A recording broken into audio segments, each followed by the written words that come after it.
All Hey, right. hey everybody.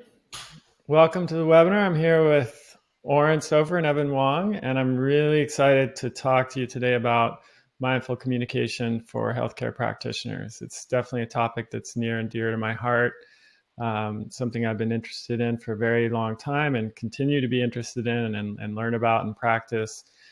And it's one of the most essential skills I think that any healthcare practitioner can have, and yet it's really pretty neglected. I certainly wasn't taught any communication skills as a when I was studying medicine. Certainly wasn't taught any communication skills before that in elementary school, high school, etc.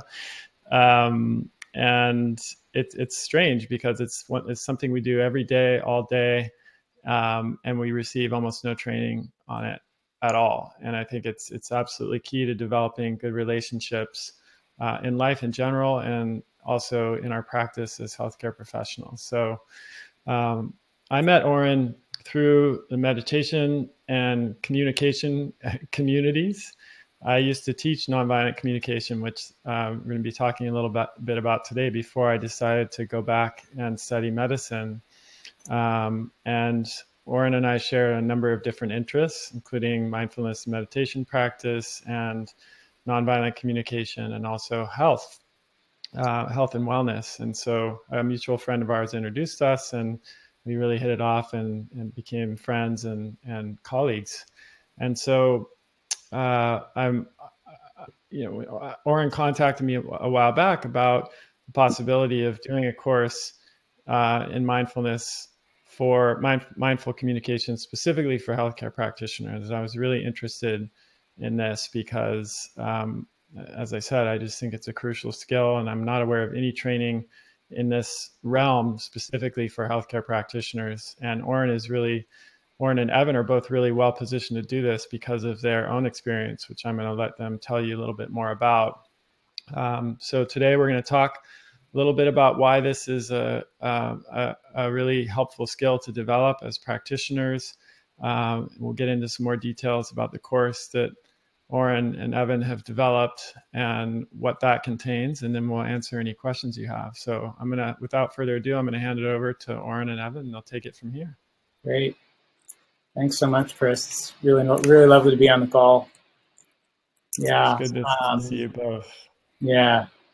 I think it's particularly meaningful for both of us because we've each had our own experiences with chronic health issues. And that means we've had the range of experiences with different doctors' offices, from working with you and the people on your team who really know some of these skills and are able to support patients well because of that. And the full range of other experiences of practitioners who don't. So, for my part, I've been studying communication for about 15 years now, mostly nonviolent communication, and practicing mindfulness for 20.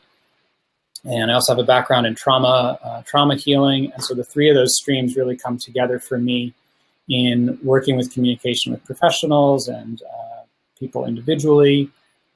So yeah, when we talked about the possibility of putting this course together, it definitely seemed like a great way to plug in and support practitioners and doctors working with people to support their wellness. I'm really excited to be here too. And for those of you who are here, welcome to the webinar. We're really excited about sharing some really practical skills with you and tools with you during this time together. I'm coming from a sector of healthcare which is really dear to my heart, which is palliative care, which is really modeled about caring for quality of life for people with serious illnesses. And as a spiritual care provider, I'm in the room during a lot of very difficult conversations that have really difficult technical sides often, as well as really challenging emotional content. So I actually think it's really fun and exciting to meet the challenge of caring for patients in those situations, and also learning from each other, learning from other doctors and nurses and social workers in my discipline about we're always learning how to be better communicators. So really excited to share with you what we've learned so far in our communication and mindfulness journeys. Yeah, So, our aim, let's go ahead and dive in, and we can bring up the slides. Our aim is to share what we think are the most important skills that you need to support your patients, to maximize efficiency and collaboration and creativity on your staff and your teams, and to enjoy your work more.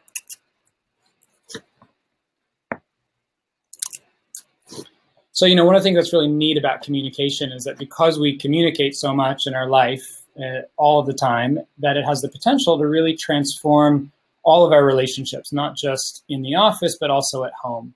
So one of the things that's unique about being a healthcare provider is that you're spanning different roles. So as a healthcare provider, you essentially have two different roles. First, you're providing health, and then you're also providing care. So on the one hand, in terms of health, you're using your expertise and your training to diagnose and treat your patients. And obviously, communication is a really powerful vehicle for that because it's how you deliver your expertise. On the other hand, you're providing care. So, and one of the neat things about functional medicine and integrative medicine and most modalities of alternative healthcare is that one is looking at integrating both of these, the health side and the care side, and working with the client or the patient as a whole. And on the care side, your patients are coming to you in some level of distress. And, the word patient means one who suffers. So whether it be difficult physical symptoms, the ways the condition's impacting their life, some of the just challenges, just the weight of working with the medical system to get care. Not to mention their history, maybe some bad experiences, difficult experiences they've had with care providers in the past. So when you have patients with chronic conditions, all of that's even heightened more. So they're coming with some level of distress. They're feeling vulnerable, and they're wanting your help. So your ability to both show care, that you're really there for them, will and focus on your specialty will really help them feel less stress. And as they feel less stress, they can really work with you easier and feel more confident in you as a clinician. Yeah, and from the way that we see it, the challenge of the healthcare provider is really to bridge these two. As Evan was saying, to be caring in the relationship while also providing that expertise and information and guidance. And sometimes if one isn't meeting the stress on the relational level, on the emotional level, it makes it harder to actually address the medical side. So let's get into some of the specific tools we want to share with you today. So I'm working on some slides here. Here we are. So when we think of communication, usually we think of what to say. One of the things that makes mindful communication so unique and so powerful is that we start with the internal foundations of communication. And we want to share the first two of those foundations with you, which are mindfulness and intention. So if you want to improve your communication, the first foundation is to focus on being here more. The communication's a real-time, dynamic, live process, right? In each moment, we're responding to something that's changing, that's shifting. And if we're not here, if we're being distracted by our thoughts or driven by habits or reactivity, we're missing some of the raw data of what to respond to. So when we're present, when we're here, we get more information from the other person. We're more clear in ourselves about what to say. And when you can see what's actually happening with the patient, what they need, that's more likely to be fulfilling, not only for you, but for the patient. So what is mindfulness? Mindfulness is basically the capacity we have as human beings to be aware of what's happening in an open and curious way. And the benefits of mindfulness are well documented. There's over 30 years of research on mindfulness in adults. And one of the main benefits for you as a clinician is resilience. So mindfulness safeguards against burnout by increasing calm and well-being, reducing stress. Basically, the way it works is when you're more aware, you can use your energy more efficiently and in a more balanced way and not get caught in the habitual patterns of stress. So ultimately, the more present we are, the more satisfied and fulfilled we can be in our work. As a clinician, mindfulness has a particularly relevant benefit because it increases focus and the stability of your attention. So that means that all of your powers of observation are going to be sharper in terms of working with your patients. So what I'd like to do is to just do a brief guided mindfulness practice with you. For some of you, this will be review. For others, it might be new. So the first thing to do would be, as you're hearing my voice, seeing your screen, first just see if you can bring your attention into your body and feel any sensations. Sensations of sitting, maybe the contact with the chair or the floor if you're standing. So just feeling the sensations of your body. And as you do that, you might notice that you're breathing. So see if you can bring your attention to the sensations of breathing in and breathing out, just in a really natural way. You don't have to breathe in any slow or deep or special way. So just feeling the sensations of one in-breath, feeling the sensations of an out-breath. You can close your eyes or let them kind of be downcast in front of you, just as a way of bringing your attention inward more fully and really connecting with those sensations of one in-breath, one out-breath at a time.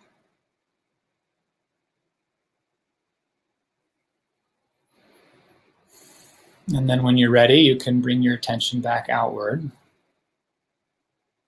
And so just notice how you feel after like a minute of focusing on being really present.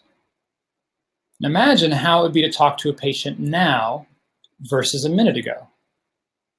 So this is just like a little taste of how mindfulness really brings us into the moment in a more clear, available, and present way. Yeah, and mindfulness isn't just about tuning out the world. There's also ways of practicing with your eyes open when you're relating with other people that can help you just stay more calm and alert and better able to kind of surf the waves of your day. Yeah, so, and if we look at communication, we really start to see why mindfulness is so important. Right? 80% of our communication is nonverbal. It's our tone of voice, our body language, it's facial expression, emotion, all of these things that are less tangible and less deliberate.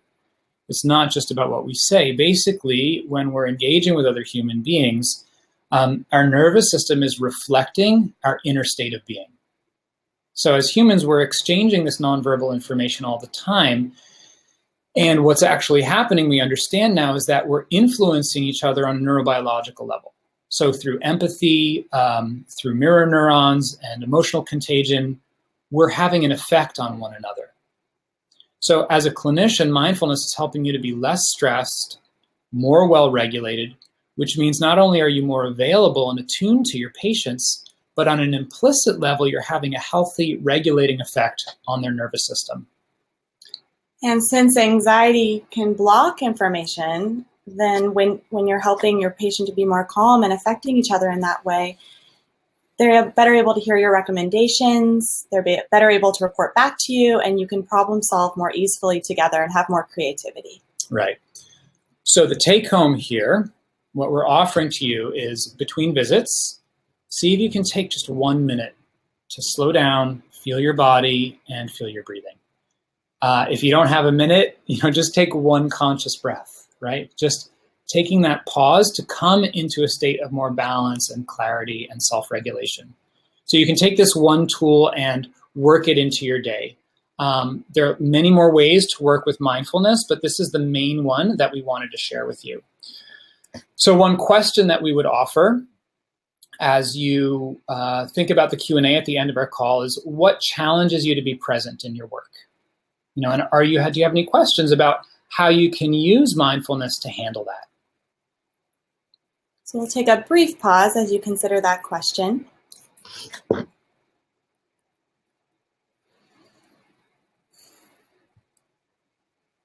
And I want to share with you our second foundation for mindful communication, which is to have a clear intention in our relationships. So intention, you can use that word in a lot of ways, but in this case, we mean one's motivation in terms of relating with other people.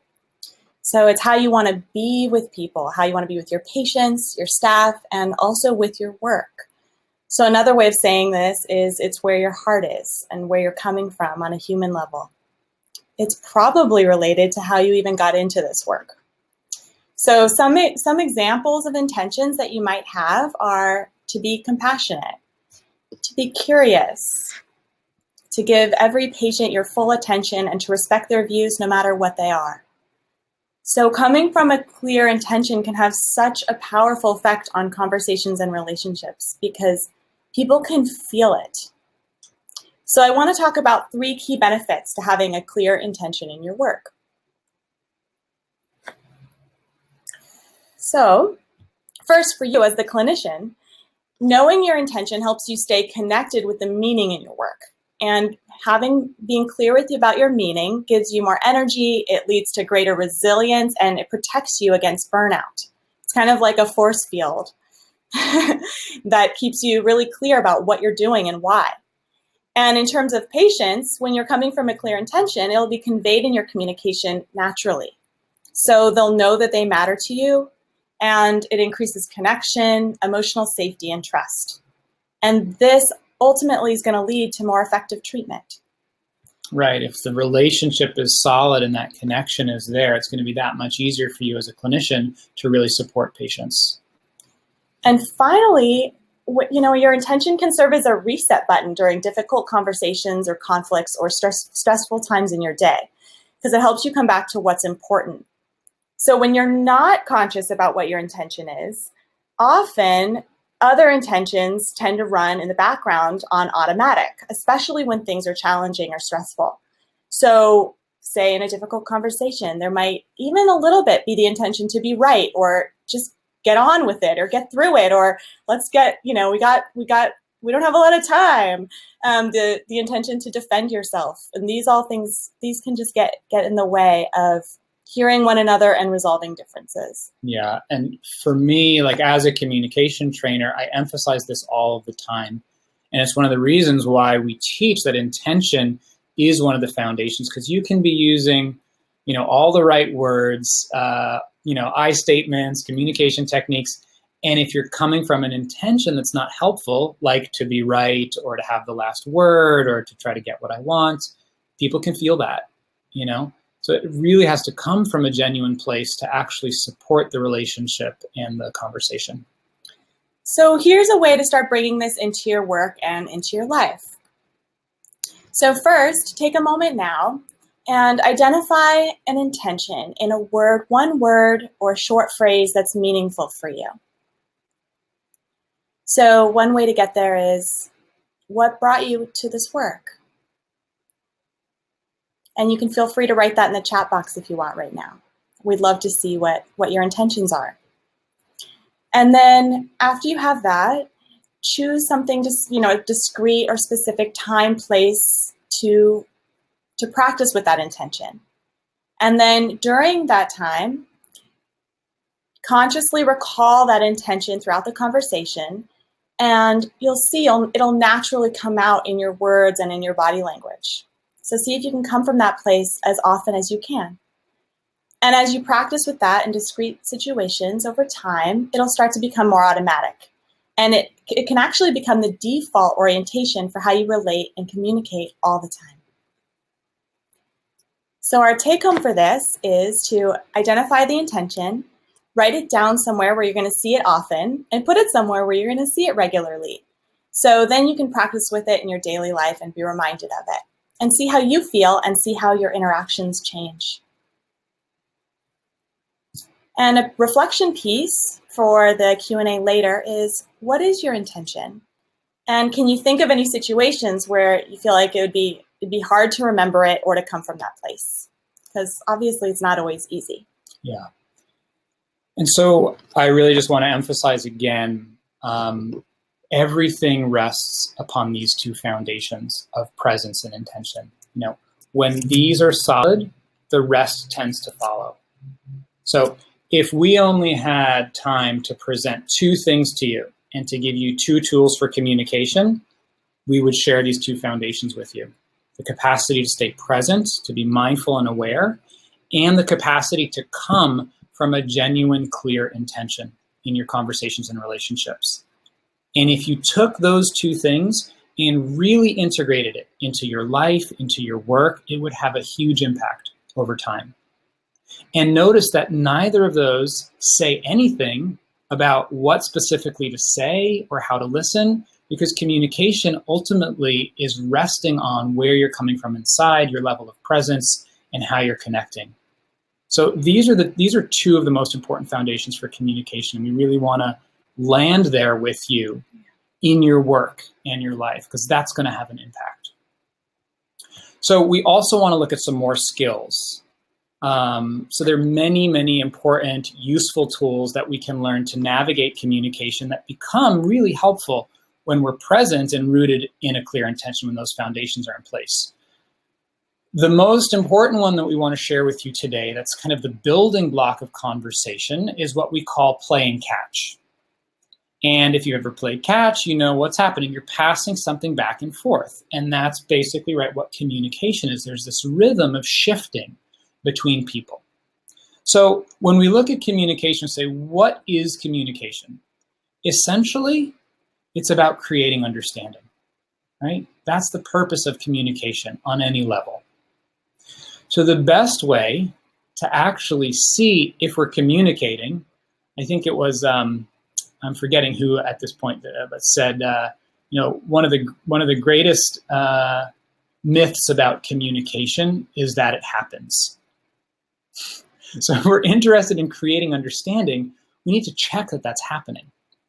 We need to check that message sent is message received. So if we're in a conversation and I share something with you, maybe I'm the clinician and I share some information with you and I say, so do you understand? And you say yes. All I really know is that you think you understood, right? I don't actually know if you understood. I don't actually know what you understood unless I check, unless I ask, what is it you're understanding? Unless I see, did you catch the ball? I offered you something, and then I want you to give it back to me to make sure that the cycle of communication was complete, that what was offered was actually received. So the rule of thumb here is to reflect before you respond. So typically in a conversation, especially if there's any kind of disagreement or challenge, what's happening is one person says something and the next person responds. Then you respond on top of that, they respond to that, and there are just these layers that build up without ever actually meeting or checking if we're hearing each other. Yeah, because when neither person feels heard, it can just escalate like that. Right. Yeah. So we want to check that they've caught the ball, and we want to make sure that we're catching the ball if they say something to us. So checking for understanding, reflecting before you respond, has a lot of benefits. It slows a conversation down. It builds understanding step by step. So what we're doing here is we're listening for what's been said on the relational, on the emotional level, or on the content side, on the logistical level. We're listening for what they've said and seeing if we've understood. And when we say something, we're checking that they've understood it. So when that actually happens, when someone catches the ball, you can feel it. When a cycle is complete, it's like something settles. Yeah, usually you can feel it because there's a false sense of settling or completion, or there's a deeper out-breath or pause. So some ways to detect if a conflict is beginning, even just the very seeds of conflict's a big word, but just, not understanding each other, is if the pace of the conversation starts to quicken, or another way of saying that, there's fewer pauses, they start to disappear, or people start speaking louder, or if you start noticing yourself repeating yourself or saying what you were saying in another way, or you notice that the patient's doing that. Right. How many times have you been in a patient visit, working with a client, whatever your field is in healthcare, and you find them saying the same thing 2 or 3 times? What's happening is that you haven't caught the ball. Or if you feel like you caught the ball, they don't know that you caught the ball. Mm-hmm. So they don't have that experience of being understood, so their nervous system can settle. So we need to let them know, I'm really hearing you, not just by saying I'm hearing you, but by giving it back to them and saying, here's what I'm understanding. So how do we play catch? How do we actually do this? So there are many ways. We want to share 3 with you that are sort of the most basic, the most reliable. The first is summarizing the content. So just paraphrasing the key points. The next is offering some verbal empathy. So really reflecting what we're hearing matters to the other person and checking if we've understood, right? There's that sense of like, this is what I'm getting from you. Is that what you're saying? Is that what's most important to you? Is that what's going on? And the last is nonverbal, right? It's through facial expression, nodding, vocalization. This is the most common form of playing catch in conversation, is just the nonverbal cues that we're understanding each other. But it's very powerful to add in the more direct verbal information that we're really hearing one another. So what we wanted to do was actually just demonstrate this tool of playing catch with a situation with a clinician. So I'll be a patient, Evan can be the clinician, and take a situation in which the clinician is recommending some more expensive testing, right? So if I'm the patient, I might say, you know, I spent so much on tests already. I really just don't know if I want to spend another $500 on a test without knowing if it's going to help me. Yeah, you know, I wouldn't have recommended this unless I knew it was going to be helpful for you. So I really think you should just do it. So here's an example of not playing catch, right? Or if we want to be more refined about it, what's actually happening is that Evan's playing catch, but she's playing catch with the content rather than the emotion, right? So she's responding to the implicit question, is this going to be useful? And saying, I really do think it's going to be useful and I want you to do it. But as you can see, that's actually not meeting the patient where they're at, because we're not addressing the emotional content that's actually in the foreground, right? So that needs to come first before we can get to the medical question. And as a patient, when I heard you say that, I was like, okay, great, here's another doctor telling me what to do who doesn't really value my experience or my opinion or think, or is really taking into account, you know, my financial well-being or the other implications of what she's asking me to do. So let's look at it again with playing catch. So again, you know, as a patient, I'm saying, look, I've spent so much money on tests already. I just don't know if I want to drop another $500 on a test without knowing if it's going to help me. Yeah, I totally hear how frustrating it is. These tests can really add up and can be kind of a burden sometimes. So I'm wondering if it would be helpful if we went through some of the reasons why I'm recommending it, and that way you can see if it feels like an expense that you want to have. Thank you. Yeah. And so notice how different that is, right? And I don't know if you saw, but there was a breath of relief that came through as soon as there was that sense of empathy and understanding from her. She caught the ball. And then did you notice the way she tossed it back to me, right? Rather than saying what she wanted to do next, she invited me to say, would you like to do this? Giving the ball back to me to see, you know, am I complete or not? Is there anything else around that? So we want to give you some tools, some tips for how to actually practice with this. So a few examples of you catching the ball from what someone else is saying to you. You know, just using a short, simple phrase like, let me see if I'm understanding. Or, you know, I want to make sure we're on the same page here. What I'm getting is, you know, fill in the blank. Or paraphrasing what they've said. You know, it sounds like you're saying that this has been really confusing with the tests, and you want to make sure that this is really going to be helpful. It's frustrating to really not know what's going on. Is that right? So just saying, you know, sounds like this is what's going on. Is that right? Now, the key here with these is two things. One, it's authentic. So this is not active listening. This is not, so what I'm hearing you say is, right? We're not practicing a communication technique. Mm-hmm. We're coming from a place of mindful presence. We're coming from a clear intention, be it to connect, to support, to care. And then we're responding authentically. So that's the first point, is this authentic. The second point is that we're asking a question. We're not telling the person what their experience is, but we're inquiring, we're checking. Is this what's going on? I want to make sure I'm with you.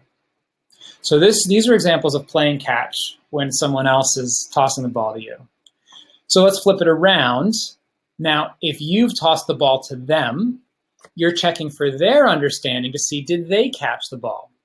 So this tends to be a little bit trickier, but you can get skilled at it, saying things like, I just shared a lot right now. I want to make sure that I've been clear. What are you getting? Or how's all this sounding? Do you have any questions? So just inviting that openness. Or saying, I'm curious, what are you taking away from this discussion? So you're inviting them to share what they're hearing, what they're understanding. And just as Evan was saying earlier, with practicing with intention over time, it becomes a default. In the same way, when you practice playing catch, when you practice reflecting before you respond, over time, that starts to become your default. So it's not something you have to remember. Someone says something to you and you're like, oh, I want to make sure that I understood. Or you share something that's important and you check, you say, I want to make sure that we're on the same page. What are you getting? So take home. The takeaway here, pick one phrase that feels authentic for you and practice using it to check for understanding. And when you do, notice the effect. Notice how that affects things. And remember the key here, it's authentic and you're asking a question. So as you look ahead to our Q&A, you might think about a time when this has been helpful, when this might have been helpful. And let us know if you have any questions about how you could have used this tool or how you could have checked for understanding. Should we do one more role play? Yeah, let's do another role play. Okay. Okay. I don't think I have a slide for the role play. That's okay. Okay. So what we're thinking about here is we want to show you, so we've shared 3 basic tools with you, right? We've shared coming from a place of awareness, having that foundation of presence, having a clear intention, and playing catch. So we want to show you what's it like in a situation when one of these is in place, when 2 are in place, and when all 3 are working together. So we'll do another common patient-clinician situation. Evan will be the patient this time. I'll be clinician. First visit, I'm running 45 minutes late. So let's see what this looks like. So really sorry I'm running late today. How are you doing this morning? Yeah, I mean, I'm a little bit frazzled. I thought we were going to be almost done with our visit by now, and I've got a lot to do today. I'm kind of can't really think straight. Yeah, geez, I'm so sorry. We're a little short-staffed this morning. But what brings you in? Okay. Yeah. So noticing, how do you feel as the patient? Just kind of shut out.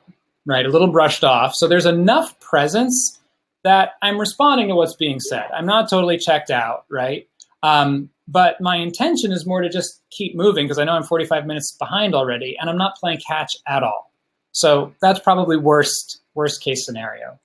So, all right, take 2. I'm really sorry I'm running late today. How are you doing this morning? Yeah, I'm really excited to see you. I've been really waiting to see you. I can't really think straight because I'm so frustrated that my day is totally messed up because you're an hour late. Yeah, I'm so sorry. I totally get it. I really like to be on time, especially for the first visit.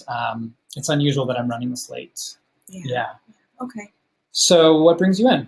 Yeah, I have some skin stuff I've been wanting to talk to you about. So there, clearly I'm available, I'm present, and there's a clear intention to connect and to actually have some compassion and empathy for the person's experience. And how did that feel for you? Good. It was actually, Yeah. So satisfying. So I'm not playing catch there. I am a little bit. I'm receiving what's been said, but I'm not giving it back to her. But just that clarity and force of the intention, Really helpful. Really helpful might be enough. So now let's look at all 3 together. Morning. So sorry I'm running late. So how are you doing this morning?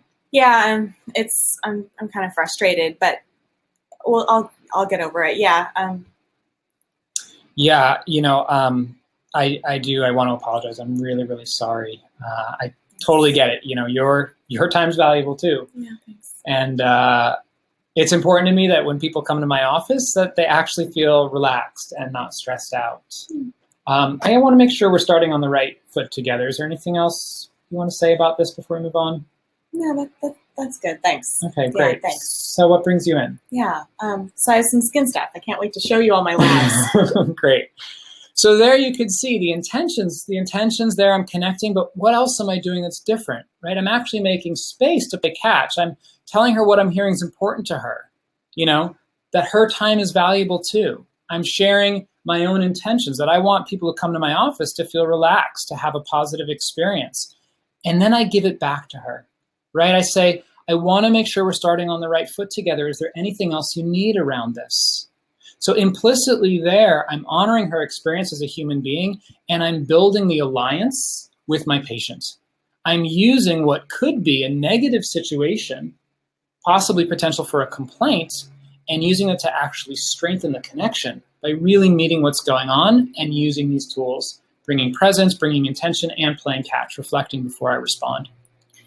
Yeah, and I'm wondering kind of what's going through your mind right now, seeing our role play and thinking, are you thinking, oh yeah, that's totally something I could do? Or are there other things that are coming to mind, like if I check in with how my patient's feeling, I mean, this is something that comes up in my work. If I check in with how they're feeling, I don't know what's going to come, and I don't have time for that because I'm already running late. So those are some of the questions that I have for you at this point. That might be coming, yeah. Yeah. So this is just an overview, right? Yeah, we're really just scratching the surface here. Yeah, and it really takes time to work with communication skills. We've got so many ingrained communication habits and ways of being that it's really helpful to be able to practice over time and get bite-sized pieces at a time. So we really want to hear your questions. And before that, we want to tell you about an opportunity to take a course with us and study for a little bit longer time together. Yeah, it's an opportunity to take the tools and go into more depth to provide more personalized teaching for your particular field and your particular work. And over time, by coming back to the skills each week for a period of 4 weeks, to really help you to integrate and embody them. So we want to take just a few minutes before the Q&A and tell you about the course itself. So it starts on May 30th. It's a 4-part course.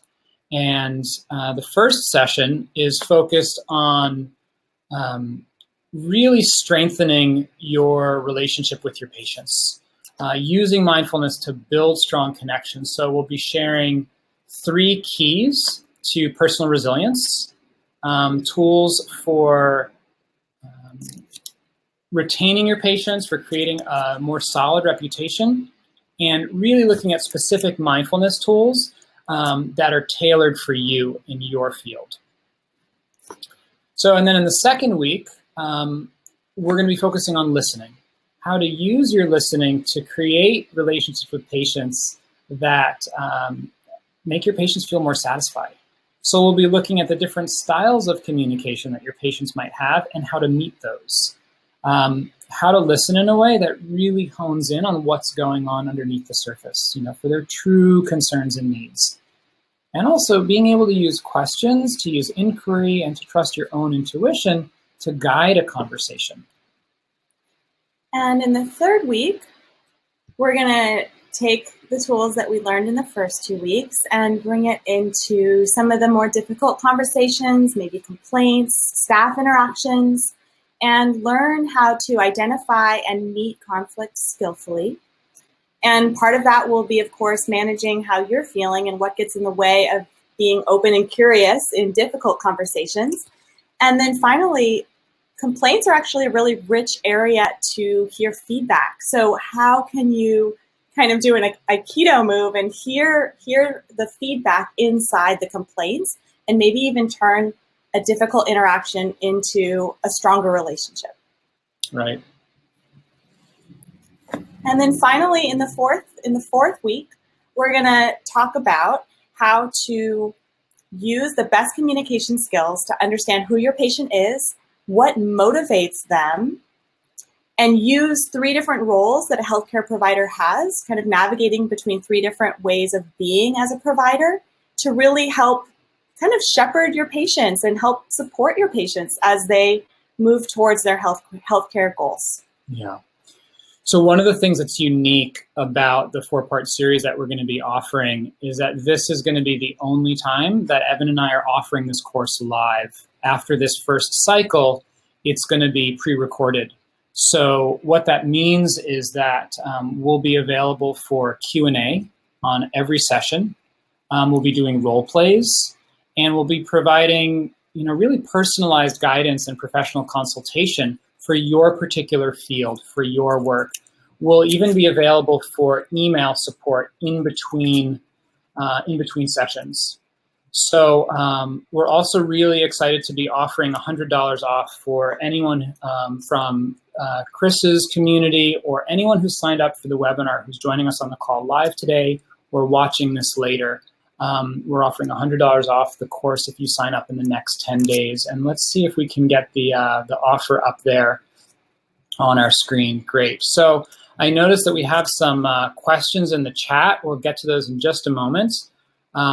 If you're interested in the course, you can click on that offer, or you can go to mindfulhealthcare.us and you can read all about the course. And also feel free to email us if you have questions about the course, if you're not sure if you want to take it or want to know more what we'll be covering.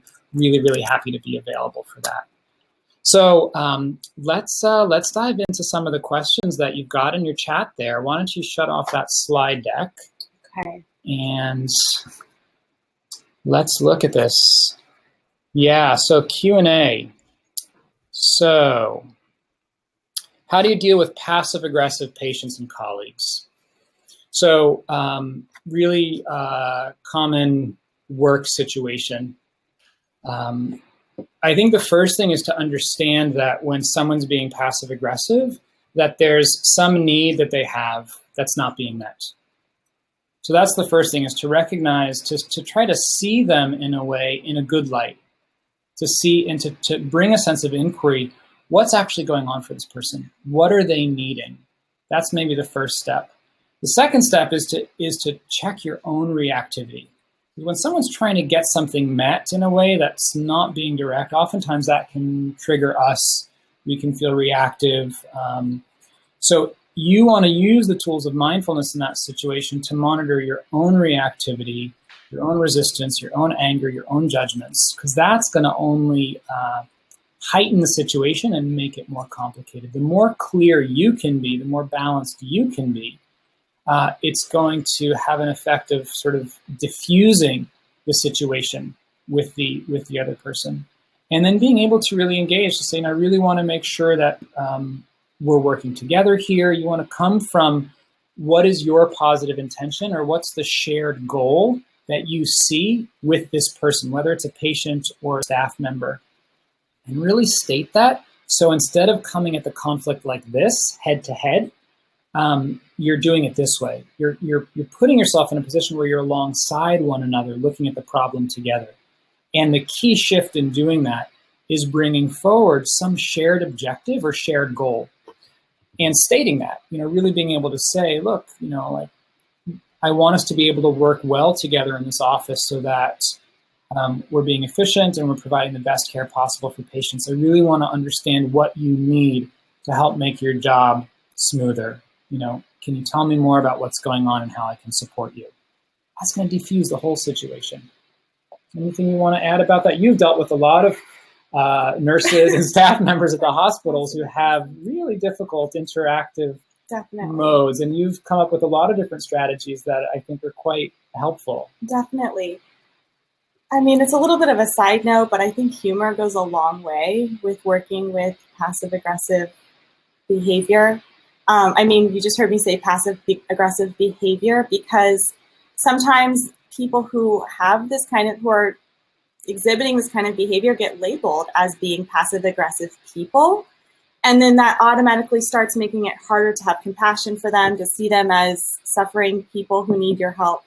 So having a little bit of humor and remembering that this isn't who they are, I think can really go some distance. And then also just doing your best. I mean, it's not easy. I think it's something that we're all challenged with working in healthcare. Yeah, I know that some of the other strategies that you've used, because really communication skills help us to basically increase the effectiveness and the strength of relationships that are going okay. So most of our relationships in life are not really super difficult, So whatever field of healthcare you're working in, I think it's safe to assume most of your relationships with your patients are going to be okay. Mm-hmm. Using these skills is going to take it from that level of being okay to being great, where the patient really feels like you're there with them, you hear them, and that's going to really help build your healthcare practice. Your reputation is going to spread. They say, oh, I love my chiropractor. I love my nutritionist. They're so great. Now, in the difficult situations, that's when the communication skills are going to help us to navigate things. There are a lot of other ways to handle those difficult situations. So humor, someone's being negative, or you feel like you have an idea they're being passive aggressive. Using humor can totally diffuse a situation. Also, sometimes just changing the subject, changing the context, and trying to connect on a more personal level can be really powerful if you're working with someone where there's tension or difficulty.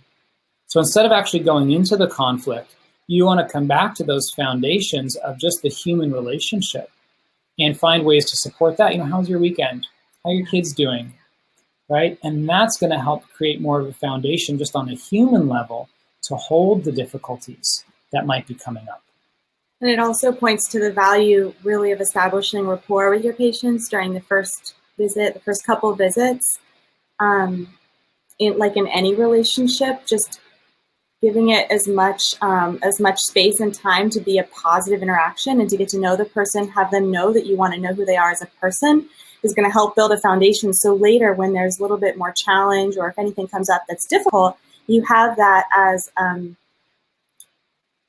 you have a good foundation, a good resting place for the relationship already. Yeah, and I'm just looking back at the chat box here. Chris, you want to weigh in? Yeah, I just wanted to ask you, either of you or both of you, to talk a little bit more about needs-based communication and the concept of conflict being a result of unmet needs, which you briefly alluded to, Oren, but I think that's a very transformative piece that, for me, when I first became exposed to nonviolent communication many, many years ago, really changed my life and changed the way that I approach communication, and also changed my understanding of conflict. And even I know this is kind of something that's talked about in the nonviolent communication world, but we're actually in some way started to look forward to conflict as an opportunity to connect more deeply with people. And I stopped fearing conflict in the way that I did before. And still to this day, I've had several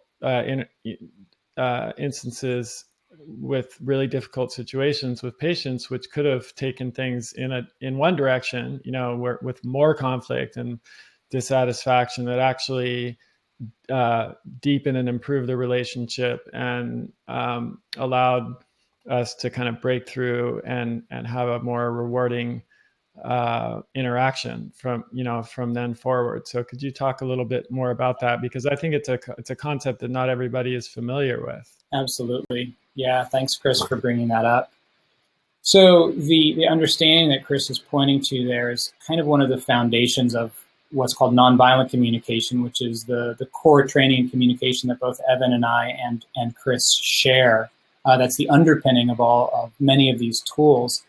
And the understanding there comes from humanistic psychology, from Abraham Maslow and Carl Rogers, which is that human behavior is consistent and logical in the sense that everything we do as a human being, all of our behavior, is an attempt to meet some kind of need, right? So our being here on this webinar with you joining us, all of us are trying to meet needs, right? Both of us and Chris, we're trying to get tools to you who are out there in the world trying to support people to be healthy and happy and have more well-being. So we're looking to contribute. You're looking to meet your needs, to learn, to grow, to support people, right? So when we look at life from this perspective, that everything we do to meet some need, it allows us to drop below the stories, the judgments, the difficulties, to see what's actually going on for someone underneath the surface. And the understanding is that conflict, our disagreements, our difficulties, is happening at the level of our strategies. I have an idea about what I think should happen. So going back to that role play with where Evan was suggesting a test, right? So the conflict there is happening on the level of she's saying, I want you to do this test, and I'm saying, I don't know if I want to spend the money. And if we stay at that level, we're going to stay locked in conflict, right? And if the sort of classic, situation of a couple or a roommate, one person wants to do this, the other person wants to do that. We stay locked in the strategy.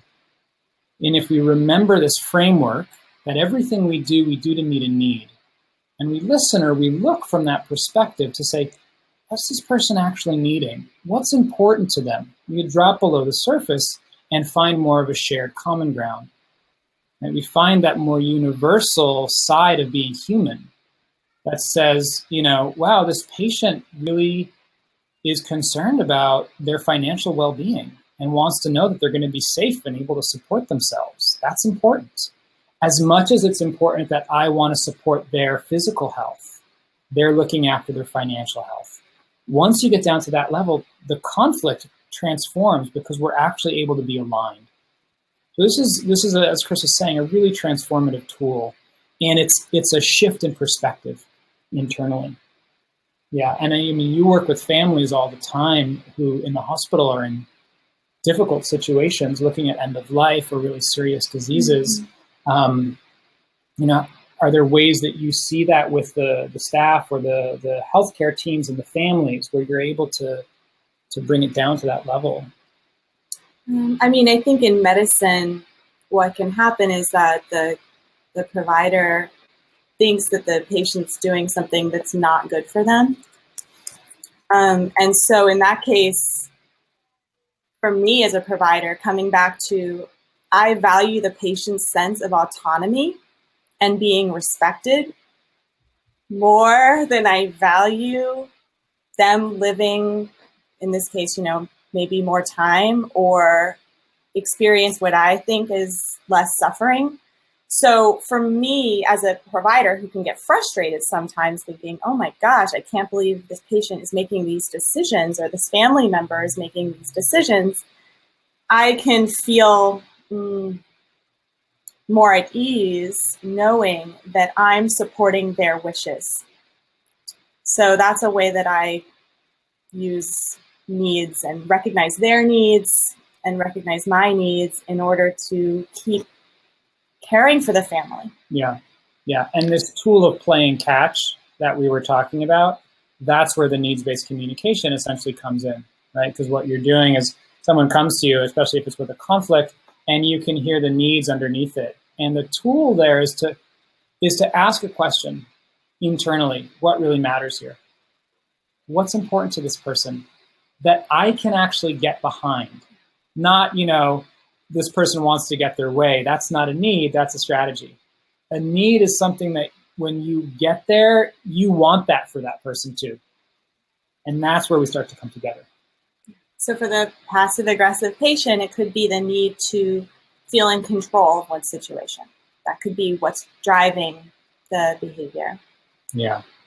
I want to come back to another question that someone typed in the chat box, just asking if we could repeat the phrases for catching the ball. I'll repeat them now. And I also want to say, we'll send out an email tomorrow with a link to the replay, and the transcript and the notes from our session will be up, so you can also look at that. So those phrases that we suggested for catching the ball. So for you, let me see if I'm understanding. I want to make sure we're on the same page. Or it sounds like this is what's happening. Is that right? And I'll just put those into the chat box there. And then the phrases for seeing if they caught the ball, if they're getting what you said, would be, I've just said a lot. What are you getting? Or what questions do you have? Or I'm curious what you're taking away from this. And again, the essence there is just coming from that authentic place of wanting to check that we're hearing each other. If you stick with that internal intention to connect and understand, and the authenticity of how to do that, it's going to come across. And on the course, we'll have time to go into more of those actual concrete tools for how do you phrase it? How do you modify it for different situations? What do you do when one person said, a patient is less amenable. They're less, the way Evan was in the role play. How do you handle that when you're met 2 or 3 times with an aggressive response? This is where that kind of Aikido move that Evan was talking about comes in, of being able to catch the ball and reflect back the needs that we're hearing, the emotions that we're hearing underneath what's being said. So we're coming up on the end of our time here. Just going to see if there are any more questions in the chat box. Ryan, how do you deal with nonstop talkers effectively? Such an important question. You want to weigh in on that? Non-stop talkers. I have some thoughts about that as well. Chris, I was like... Go for it a minute. Yeah, so, I can share some. Oren mentioned, and I asked him to talk about needs-based communication. So I think thinking about it from that perspective can be really helpful. When someone's talking very quickly or they're talking nonstop, there's a lot of emotion there for them, and they have some strong needs that they feel probably afraid that aren't going to be met. They might feel anxious. They might feel worried that there's not going to be enough time for them to express everything that they want to express. If you just imagine what's going on for yourself, if you've ever been in a situation where you're speaking a lot or speaking quickly, whenever I've had a situation like that, that's how I know I'm feeling. So what I tend to do in that situation is to interrupt in a gentle way, maybe look for a small opening, and then start to reflect back what I'm hearing. Because in my experience, also people that tend to talk a lot, or maybe not people who talk a lot, but in a situation where someone is talking a lot, what they're really wanting is some kind of empathy and reflection. They want the catch. They want to know that they're being heard and that someone's paying attention. And if you intervene earlier rather than later and actually reflect back what you're hearing in a way that convinces them that you're there and present and listening, I've found that will very often completely diffuse the energy. And, there's often a pause or a breath, and, a sense of spaciousness kind of evolves out of that, where the person doesn't feel the same urgency that they felt when they first started. So, it's often said that it's rude to interrupt, but I think in this case, it's actually a very skillful means to do that and a way of creating connection. Whereas if you just let them go on, they're not going to actually feel that they're being heard. And I imagine you might start to have some feelings and some of your own feelings that will interfere with your ability to connect with the person. Yeah. Yeah. Thanks for that, Chris. And, I want to just kind of name where you started from was so important, where there's that sense of first just trying to understand what's going on for the other person, right? That shift of putting oneself in their shoes and really getting behind what's going on for them. And that irony that the more they talk, the less their need for understanding is going to be met. And so that interrupting is a skill that takes practice, right? We can have that genuine intention, but as Chris was saying, culturally, it's going to code as disrespect. So there's specific tools for how to do that we'll share with you on the course, but I can just summarize right here. The first thing you want to do is you want to lead with your intention to connect. So you want to lead by explaining why you're interrupting. To say, hey, I want to make sure, I'm so sorry. I really want to make sure I'm getting what you're saying. It sounds really important.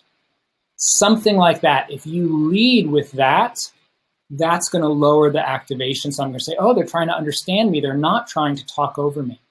And that's going to help create that space for you to catch the ball. So we're coming up on the end of our time here. I want to just call out once more the course that's coming up in 2 weeks' time. And we're really excited to have the opportunity to share these tools with all of you who are working with people to bring more health and well-being into their life. It's such an important field. And as Chris was saying at the beginning, it's essential that those of you in the healthcare field have some of these tools and these basic competencies that aren't offered elsewhere. So if you sign up in the next 10 days, we're really happy to give you $100 off the course. And we're looking forward to doing it live so that we can have more of this live interactive Q&A with you, and really tailor it so that it's going to be the most helpful in your life and in your work. I'm also really hoping that by coming together and on this one theme of mindful communication in healthcare, that you can hear each other's questions and just know that you're not alone in this, that other people are having the same difficulties and successes that you are. And there's real power in working together around this topic. And so it's really invaluable to come together. Yeah. Great. And I just want to also say a couple of things.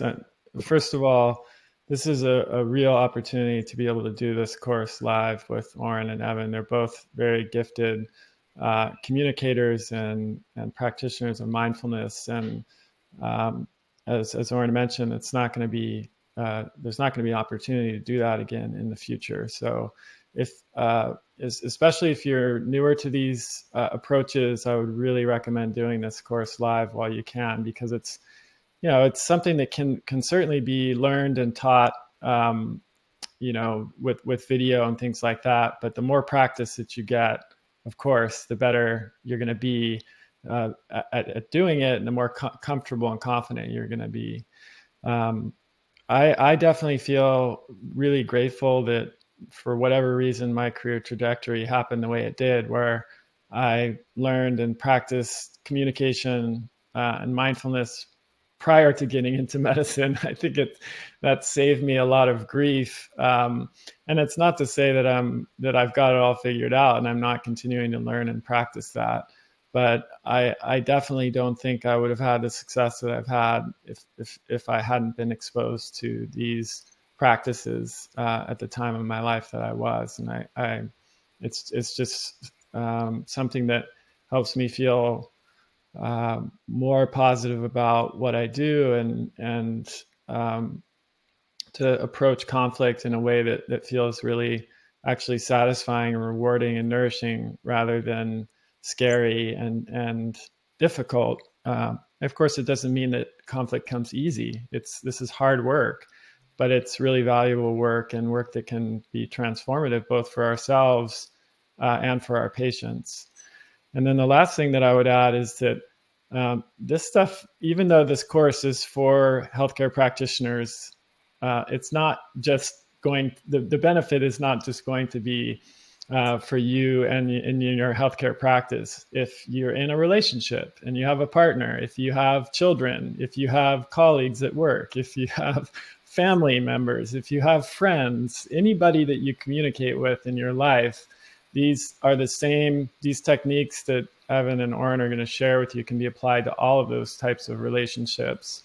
And you'll see a huge difference in the connections that you're able to make with those other peoples and playing other roles in your lives. So, that's something to keep in mind if you're on the fence about this.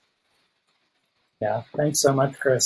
Yeah, I think for both Evan and I, we definitely feel that way. Communication crosses all the barriers in our life because it's how we relate to the world. So, we learn communication for one area, and then those shifts and changes start to carry over and show up in the other areas. And it really can. I know for me in my life, these tools have not only made things easier, but really helped me to feel more appreciation and joy and connection, right? It's not just for the conflict. It actually enhances the positive aspects in our life as well, with partners, with friends, with colleagues. So the benefits go far and deep. Yeah, and I know that probably everyone on this call is really motivated to just be an awesome healthcare practitioner and really help people to feel they're at their best. And I think it can be really motivating to pick up communication skills that are just going to help you do that much better. And in those ways too, as we make mistakes, it actually becomes really exciting ways of just learning and becoming a better communicator and practitioner. Yeah. So I just want to address one more question in the chat that came up that's relevant. Megan was asking, she has colleagues and clinicians she wants to tell about the course. Can they get the $100 discount? Yes. If you're referring someone and they sign up in the next 10 days, they can get the $100 discount. You can just direct them to mindfulhealthcare.us, and that'll take them right there to the right page. So thanks so much, everyone. Thanks, Chris, for inviting us on to the webinar to share. It's been really great spending the time together.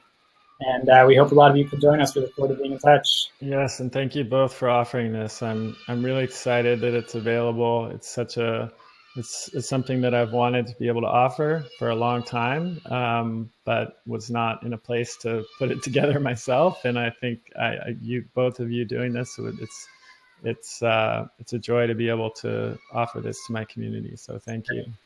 Thank you, Chris. All right, take care, everyone. Thank you Bye. for being with us. Bye. Have a good night.